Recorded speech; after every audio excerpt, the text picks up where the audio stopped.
Well, there we have it. 51 very lively Cornish cross chicks. I dipped their beak, each one that came into the brooder. The lamp has that area over there at about 95 degrees, which is basically what they want, but they don't look like they're cold.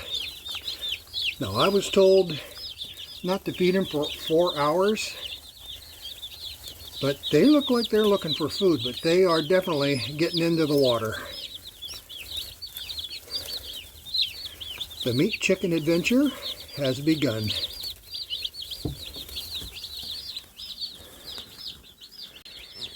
There, they've had their first water.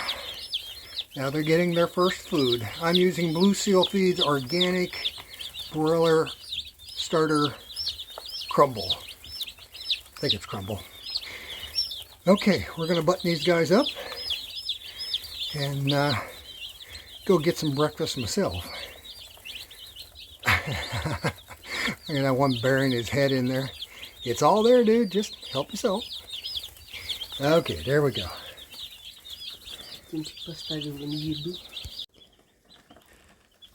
They're really curious about that ant. But are they brave? Oh, got him. Well, kinda.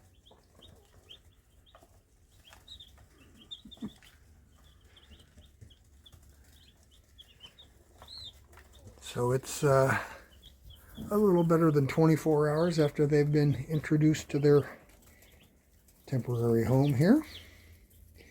Everybody's doing well. They drank almost a full water overnight. And they still have plenty of food, so I'm probably just going to leave that and then refill it later on today.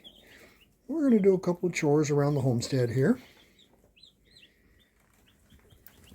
The heat lamp end is right around 86 degrees. It's a little cooler outside today.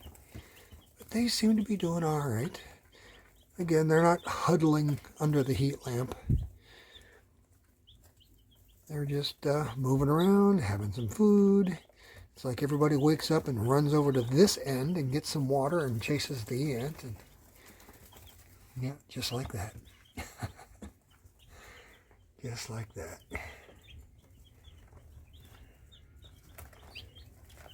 So we're doing good. Later. So the little dinos seem to be doing okay. They're enjoying the clump of dirt with grass that I put in for them this morning. It's about 4 hours after they've been installed. And as you can see, they're pretty well spread out. They're not huddling under the lamp. It's a little over 95 degrees under the lamp. But they're skittering about. They're nice and calm. They're eating, then they're drinking, and they're resting, and they're having a little dirt. And I did not get vaccinated chickens. So the inoculation is going to come right off the ground that I can bring in and give to them. So we're anticipating everybody to be okay. And again, they're not all huddled under the lamp. They're just chilling now. But they're moving around. They're active. They're resting now with probably full bellies. Very cool. Hey, a little chick update. The little blondies are doing just fine. No casualties. They have at least doubled in size since Friday. Today's Wednesday. So it's just about their 1 week hatch since they hatched. I think they hatched on the 12th, which was last week. But we've had to go with 2 of these waterers, and they drank most of it today. It's hot today and humid. They ate most of the food out of that tray, and we have 2 quart mason jars with the little screw-in feeders that we'll put in, and that'll be their overnight. And those will be pretty much empty when we come out in the morning, but the birds are doing fine. You can see that they are starting to feather in. So, hey, a couple more weeks, they are going to be ready to go out on pasture. I've got to go up to Lowe's and get some lumber and build their hoop house chicken tractor so that they can live out on pasture, eat grass and bugs and lots of more of that food. And come August, we'll have some tasty chicken for the barbecue. Okay, that's it for the update. Thanks for stopping by. Another chick update on Saturday. What is today, the 20th, 22nd, something. Anyway, yesterday they were here a week ago yesterday, and they hatched on the 12th. So yeah, they're coming along. Their wings are feathering in. They're starting to molt off the down and get the notorious bare spots on their bodies, which will be normal for this breed of chicken. And in the meantime, we've graduated up to a larger feeder because that little one with the 2-quart mason jar feeders couldn't keep up.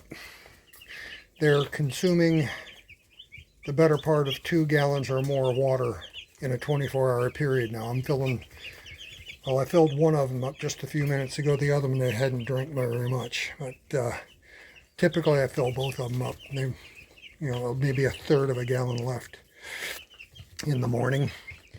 But they are doing well. No casualties. They're all still pretty lively. You can see they scratch around in the wood chips there. Tomorrow I think we're going to push them all down to one side and clean this out and put down all new fresh bedding because it's starting to get a little wet in there. But I just put down some fresh around the waterers here because it tends to be the wettest right here. They're not like ducks, but they still make a mess. But that's chickens. But they're doing good. They're getting big. It maybe another week and a half or so, they'll probably be ready to go out on pasture. So next week, I'll be getting the rest of the materials together to build the hoop house chicken tractor and get that ready to go because they're going to outgrow this brooder in a heck of a hurry. Okay, that's it for now. Hope you're enjoying the progress reports, and we'll keep them coming. Until next time, life is good. Well, here's your chick update for Saturday, June 29. The birds are doing absolutely awesome. They're growing like wild weeds. The automatic bell waterer, or Bellmatic, by Cool. I actually have the label turned around so you can see it this time. K-U-H-L, Cool. Got it off Amazon for $50 or so. I've got some fresh cut grass. Well, we mowed yesterday, so I gave them some clippings just a few minutes ago. And they're sitting on a clod of sod so they can get some grit from the dirt. The feeder is working out well.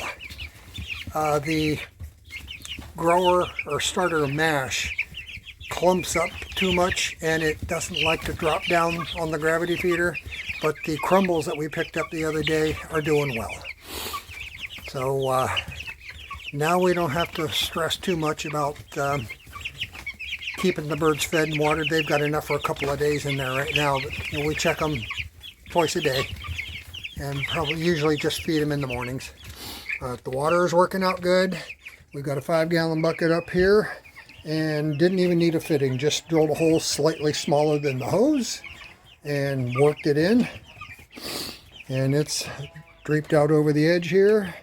Goes down here. You loosen this and turn this clock counterclockwise to increase the water flow and turn it the other way to decrease water flow, but it automatically stops flowing when there's enough water in the bottom there to push the bell down, which closes the valve in here. And because it's normally closed, held open, so when the water level drops in the water, the bell raises, opens the valve, and lets more water in. So I think we pretty much hit the sweet spot. It's very easy to just disconnect this. It's a quarter turn bayonet type mount.